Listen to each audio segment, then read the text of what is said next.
sometime probably after the school year ends, so Jennifer's out of school.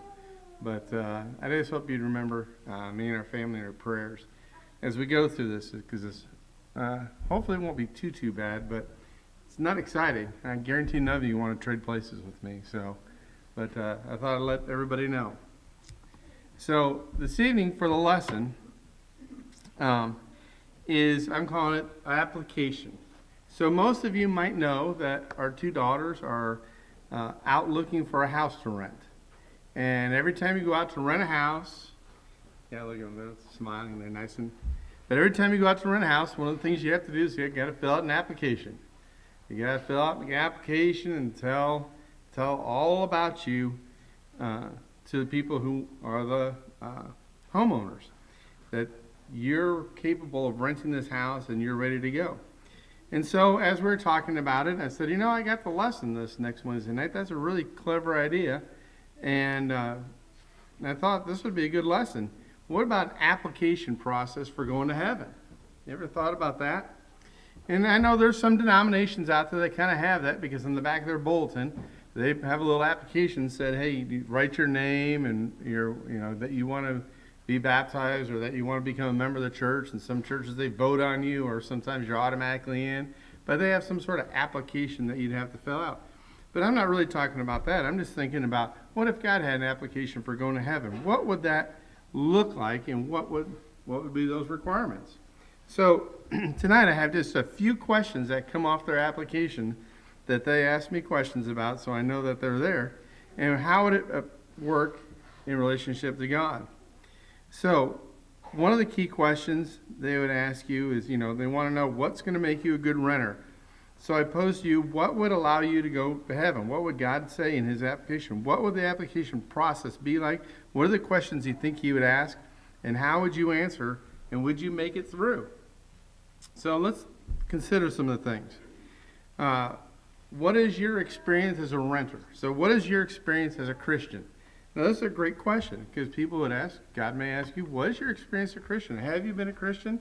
And some people would say, well, I think that being a Christian a good long time would be important, because, being a renter a good long time is important. But if you go through and start reading in Matthew chapter 20, and you start in verse 1, it talks about going out to the work. Some people went out to the work in the first hour, some people went out in the third hour, some in the 6th hour, some in the 11th hour, but the reward was what? It was all the same. And so a length of time of being a worker in the vineyard doesn't change what the reward is when we go to heaven. Now, I'm not advocating that you wait till the last minute to become a Christian. Just the opposite. We never know when our last day is going to be. We never know when our lives will end. So becoming a Christian, as soon as you realize that you need to be baptized, is very important. Another question that they ask you in these applications, they want to know, how much money do you make? Can you afford this place? And so one of the questions you might be asking is, what about Christians? In Matthew 6, verse 19, it says, lay not up for yourselves treasures upon earth, where moth and rust doth corrupt, and where thieves break through and steal. But lay up for yourselves treasures in heaven, where neither moth nor rust doth corrupt, where thieves do not break through nor steal. Have we taken time to lay up those treasures in heaven? They also ask you questions like, what qualities do you have to be a good renter? Or what qualities do you have that are making a good Christian?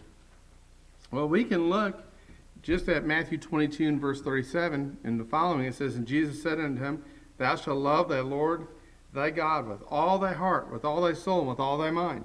For this is the first and great commandment. And the second is like unto it, thou shalt love thy neighbor as thyself. And on these two commandments hang all the law and the prophets. Do you have these qualities? Lastly, do you have any references? A question everybody asks you. Well, in Matthew 10:32 it says, whosoever therefore shall confess me before men, I will confess also before my Father, which is in heaven. But whosoever shall deny me before men, him will I also deny before my Father, which is in heaven. We can also look at 1 John chapter 2 and verse 1. It says, my little children, these things I write unto you, that ye sin not. But if any man sin, we have an advocate with the Father, Jesus Christ, the righteous. So Jesus is our advocate. He's our reference. There are a lot more questions that we could ask that go through the application process, but hopefully you can see there's not, there's kind of a little hook that's an interesting thing about how you're applying to live somewhere and how you have to live your life to go to heaven. But we do know that the way that we start is to hear the word, believe, repent, confess, and be baptized. If we do these things and live a faithful life, we will go to heaven. If you're here tonight and have never put the Lord on in baptism, I encourage you to do so. If you're a Christian and you have a need, whatever your need may be, I encourage you to come forward as we stand and sing a song of encouragement.